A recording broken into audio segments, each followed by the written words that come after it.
Hey, what is up everyone? In today's video, I'm going to be going through my entire Toronto Game Expo haul. So I just got home earlier today and I got quite a bit from the Expo. So yeah, let's actually start off over here with my uh, sort of new, but Nintendo Wii U Uh, Pro controller. Yeah, I got this for 40 bucks, and it's uh, certainly an odd time to be getting this controller, considering we just got a Switch port of Xenoblade Chronicles X on the Switch, so that's one less reason to use the Wii U, assuming you're still um, one of the few people out there in the world who actually is using it. But yeah, it's in pretty good condition as far as I can tell. You can actually use this on a variety of different um, other consoles, including the Switch itself. But you do need to buy an adapter for that. You cannot plug it in directly into the Nintendo Switch USB port. It will not work. And also, because of how reliant the Wii U is on the gamepad, um, not all system features or games for that matter will work with this controller, sadly. It's a bit of a bummer because, this controller does feel not really nice in my hand. I'm just glad that I finally got my hands on one. Um, so yeah, that's my first item that I got. Let's go through the other items I got here. I didn't get quite everything I wanted, but I got a good amount of what I was that I saw that was on sale that I seem to like. But yeah, so next up we have a PlayStation 2 copy of Ace Combat 5: The Unsung War. I got this for $10, and yeah. I mean, I felt that, hey, $10 for this, not a bad deal. I actually have the fourth game in the series, also on PS2, so and also the sixth game, so it makes sense for me to pick up the fifth one. But yeah, here it is. I'll be honest, I I've had very little experience with these sorts of games, but they seem interesting on paper. Air combat. Uh, I think I actually confused this with another franchise. I can't remember what it was off the top of my head. It was another Bandai Namco franchise.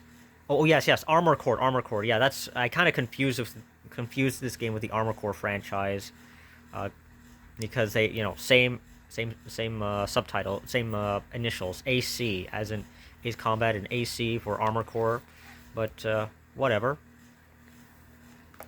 Next, up, okay, yeah, this one.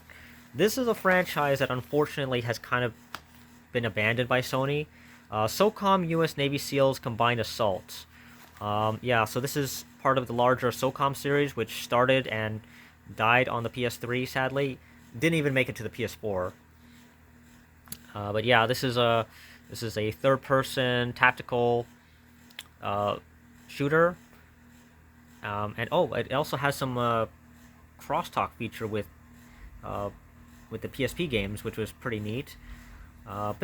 Like a bit unfortunate that that feature no longer works, sadly. But I mean, at the time, it was very unique feature. Being able to uh, use your console and have it connect to your handheld in some capacity. That was such a unique and novel feature back in the day, before things like Discord or a console built-in um, built-in voice chat, in-game voice chat was a thing, became the standard, or or better yet, having a microphone, built-in microphone in the PS5. That was certainly a time to be alive.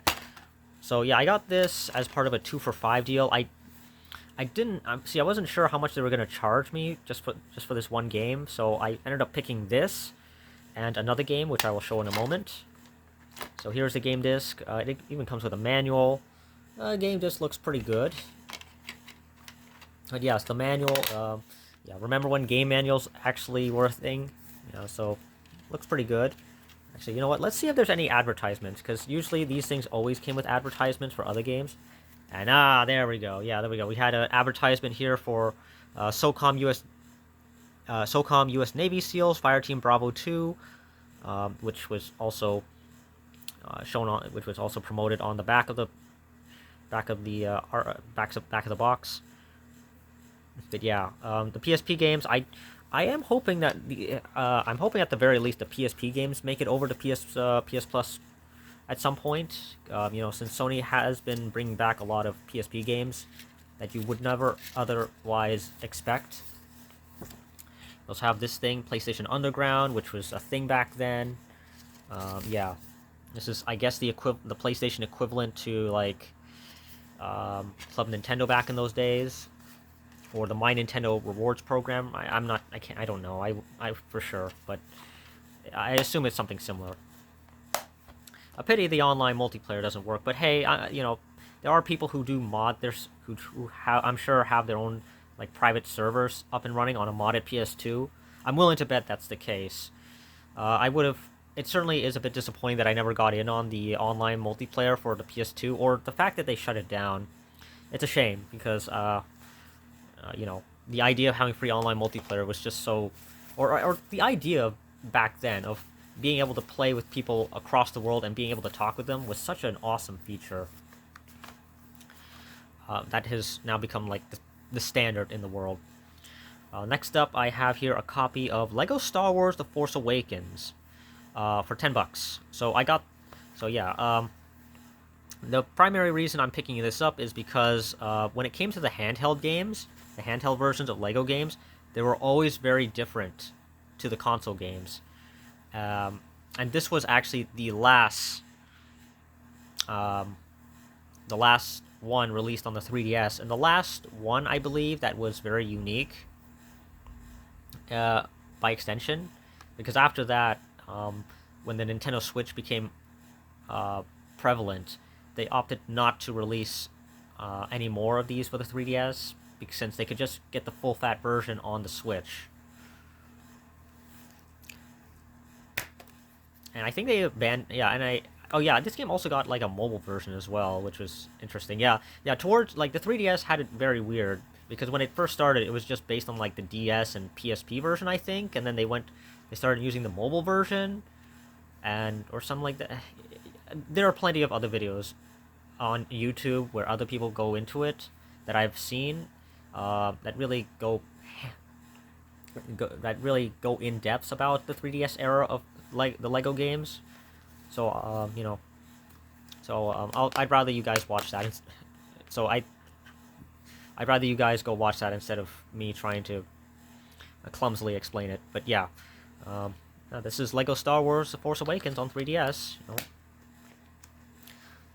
Okay, and of course, because this is Canada, we have a manual that's in English and French. A long time ago, galaxy far, far away. Oh, okay, we got some advertisement on the back here. Let's see. Let's see what else we got here. Okay, we got some advertisements. Okay, we got the basic controls. Yeah, that's basically it. There's really nothing special at all.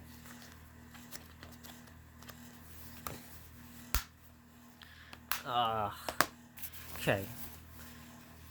Alright, oh yeah, this is the other game that I was mentioning earlier, as part of that 2-for-5 deal with SOCOM. Yeah, so I got these two games that you see here for $5, and the second game I got was a Platinum Hits copy of Amped, Freestyle Snowboarding. I believe this game is backwards compatible. That's primarily the reason why I even bothered picking it up. I don't think it is backwards compatible on Xbox One, though. I'll have to check. I think it is backwards compatible on a 360. Yeah, it is backwards compatible on a 360, but I don't think it's backwards compatible on an Xbox One. Most likely because of licensing issues. Because I know a lot of these sports games.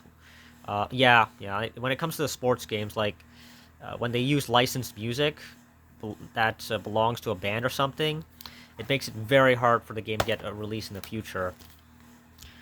So as you can see here, we have a regular copy of, a Platinum Hits copy of the game on And then, of course, we have the manual, which is... Oh, yeah, we have real-life people. That's also a huge red flag. Because, of course, makes it very, very difficult to re-release the game. Then we have some advertisement here for the Xbox platform. Yeah, remember when Xbox was seriously trying with all... or had some compelling games? I mean, okay, to be fair, they were actually struggling a bit here. I mean, a lot of these, like, I'm sure some of these games are pretty good. It's just the problem is, like, there's a lack of, as Scott the Woz put it in his video, the Xbox brand suffered from a general lack of synergy, which basically just means that you have a lot of games, it's just, they don't mesh very well together. It's not like Nintendo's, they don't have a cohesive brand, aside from Halo and, I guess, and Gears of War, which was pretty prominent throughout the 360 days. But yeah, next up, we have, GTA Vice City on the PlayStation 2. I got this for $5.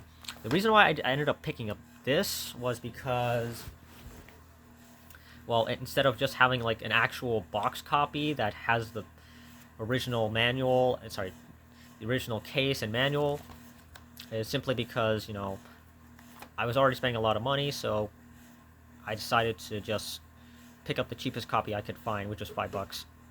Yeah, I believe somebody was actually offering like a 2 for 15 deal, so I could have picked up Vice City and GTA 3 for $15, but I opted instead to just get this copy. So yeah, it's just it's just the greatest hits copy of Vice City. Nothing special, I guess. I know a lot of people have a lot of hatred towards the greatest hits box, but I'm okay with it.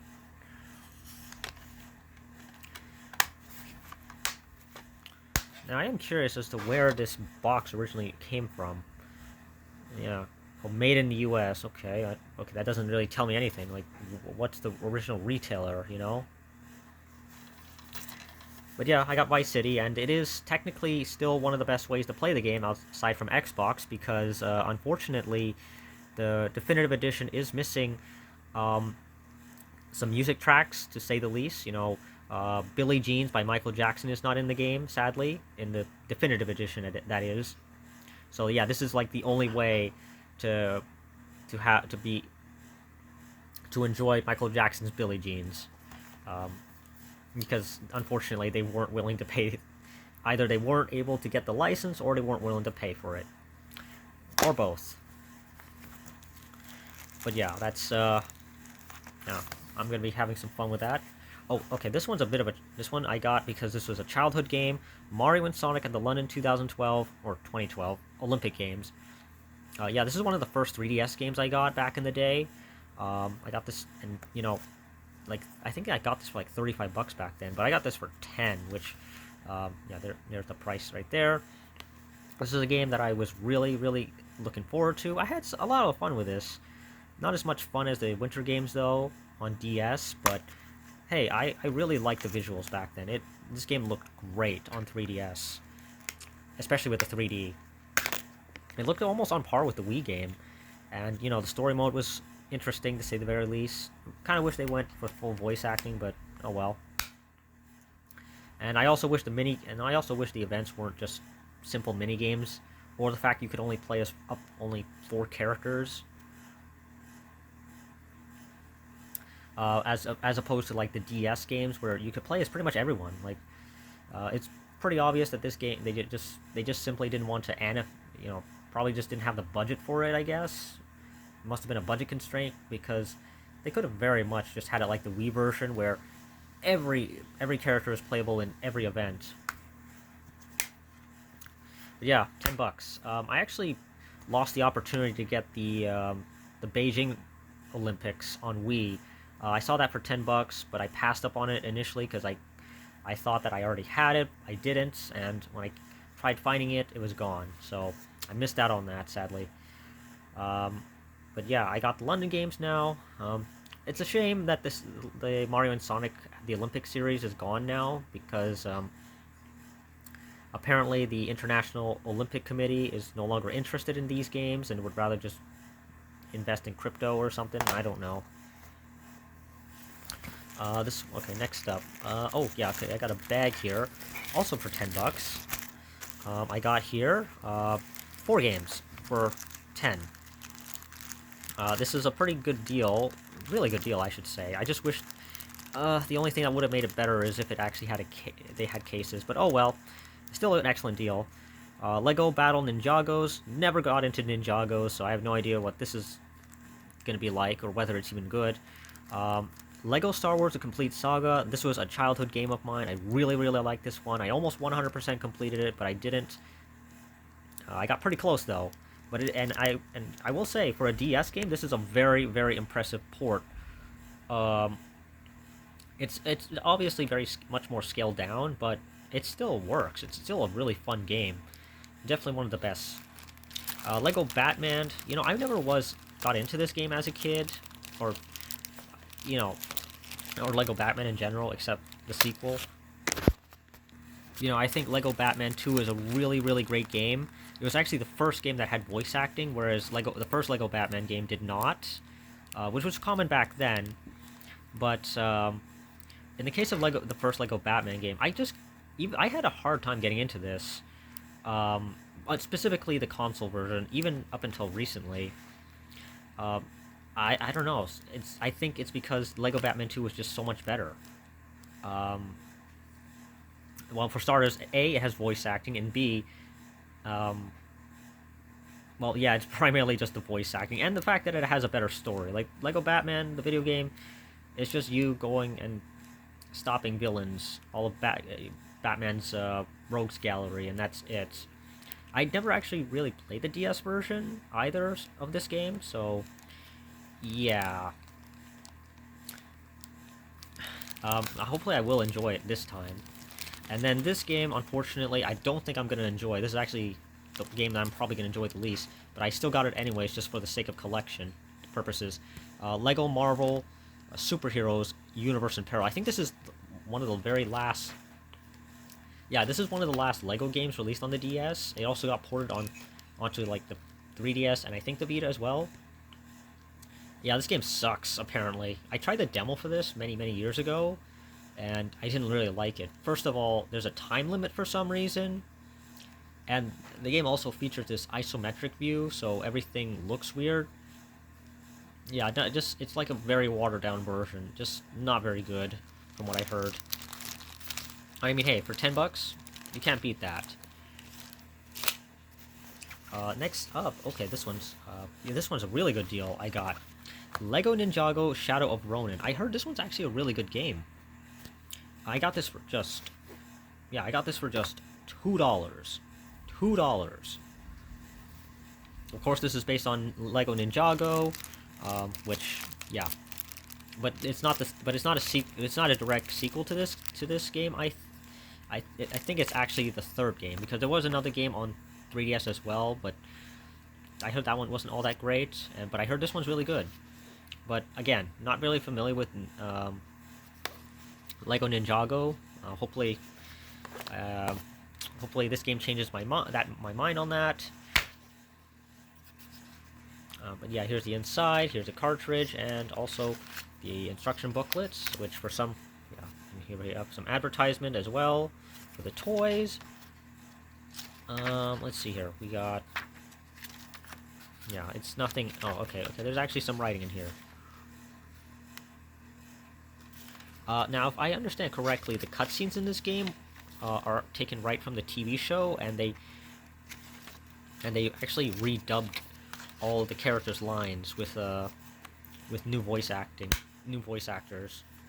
So people, they basically just took the cutscenes and had new actors dub over it, and which can be a bit jarring, I guess.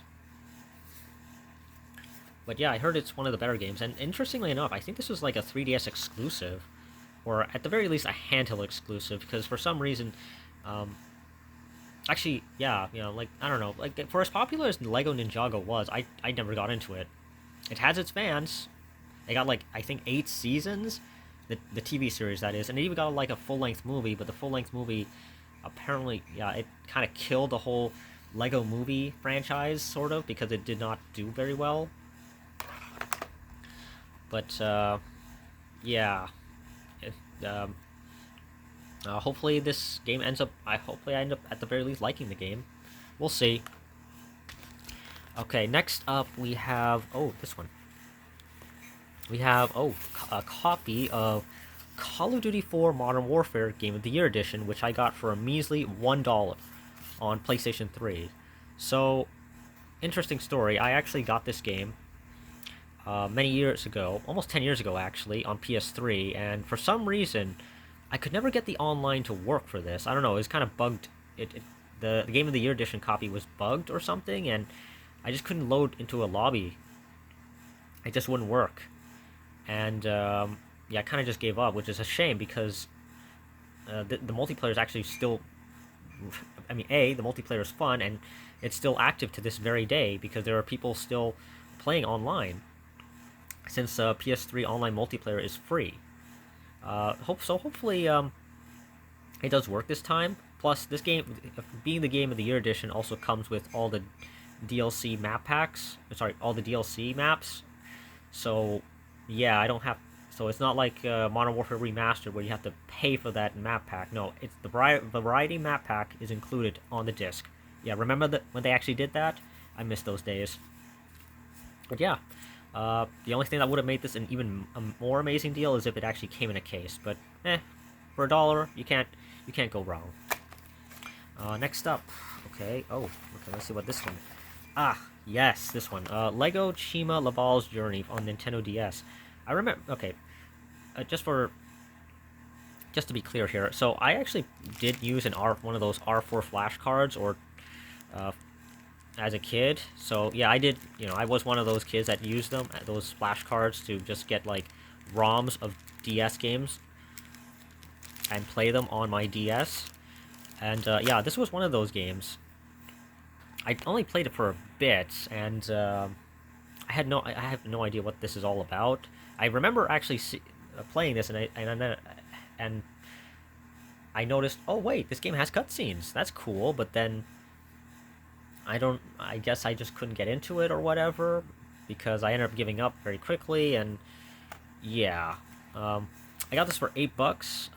It was part of a 3 for $20 deal, but I couldn't find two other games that I could really care for, so I just picked it up for $8.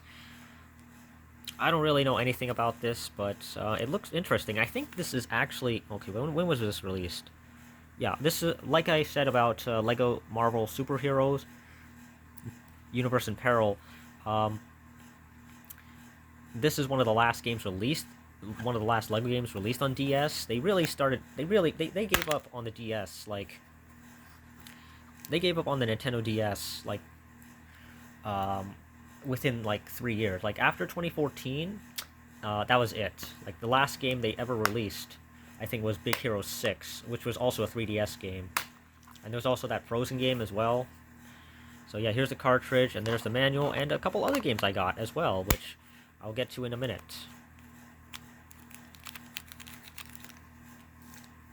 Yeah, so let's actually open this up. Okay, let's pull it out. Pull everything out. So we got the manual, of course, English and French. We got the warning. Yeah, we got the health and safety warning. We got the advertisement on the back. Let's see what the manual is all about. I doubt it's. Of course, it's something that you can no longer use. Yes, the Lego vaults. What else is there? Okay, introduction. Okay, we got the bad guy here, I think. Yeah, there's the game. Yeah, like Lego Ninjagos, I never got into this, so hopefully it ends up being good. Let's see here. Yeah, nothing. There's nothing else special about this. Yeah. Okay, yeah, that's Lego Chima for everyone. Oh.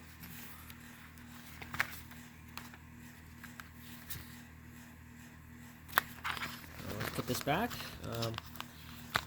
Now you'll notice that some of the cases are not in the best shape. Like this one in particular is, I think, the worst one so far, or one of the worst ones. You can see there's a giant gash on the side here. Oof.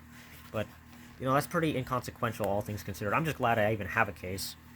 It's not the worst case I have, sadly. Okay, but yeah, let's get to the next couple of games here. Two games I'd like to show. So actually, you know what? Let's show this one. This one is Sonic and Sega All-Stars Racing for the Nintendo DS. Got this for $10. So one thing I didn't find out until very recently was that the DS game, although it is ultimately a watered-down version of the console games, the tracks in the game are completely different.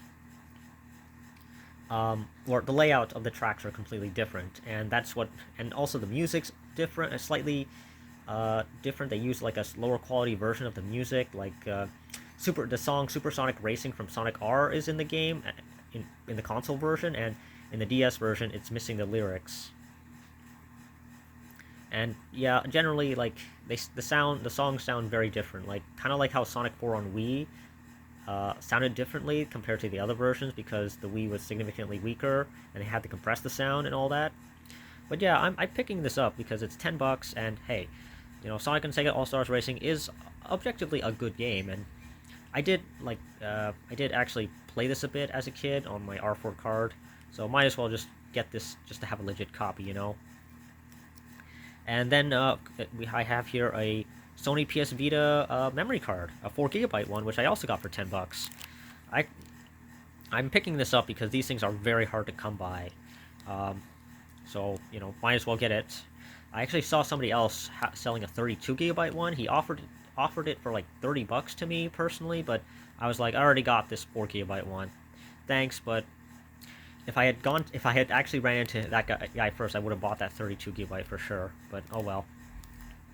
At least I have a spare memory card now. Next game, I got this for $10. Sonic and All-Star Racing Transform. I actually had this game before, even had the case and everything, but I ended up trading away, which I sort of regret a little. What I don't regret is the fact that this game, well, actually, yeah, what I also regret is the fact that this game is actually the worst version of the game to play, released on a dedicated console. Anyways, like the Vita version is better. Every other version is better than this. It looks the worst, runs the worst. I think even sounds the worst as well. In terms of audio quality, that is. But it's still a game that I had fun with as a kid. The physics definitely felt very off compared to the console games. Apparently, I think, from what I heard on Wikipedia, this game was built from the ground up because, of course, you know, this is a 3DS game. This was being put on a 3DS, whereas all the other consoles were much more powerful. The 3DS version also, I think every 3DS version was also quote-unquote bonus edition, much like the Wii U version, so they came with a code, I believe, that granted you access to Metal Sonic and one extra racetrack. But unfortunately, since it was on a code,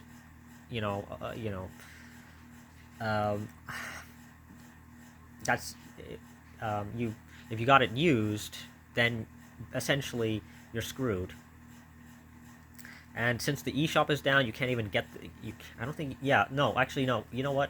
Yeah, what happened was you used to be able to buy the Metal Sonic DLC for $2 on the eShop, but then the eShop got updated, and then for some reason, because of that update, you could no longer access the page necessary to buy the DLC. So, which was $2, I believe, at the time. So, unfortunately, unless you already claimed the code way back when this game was relevant, you're out of luck. I might be out of luck, but we'll see when I actually put this in my console.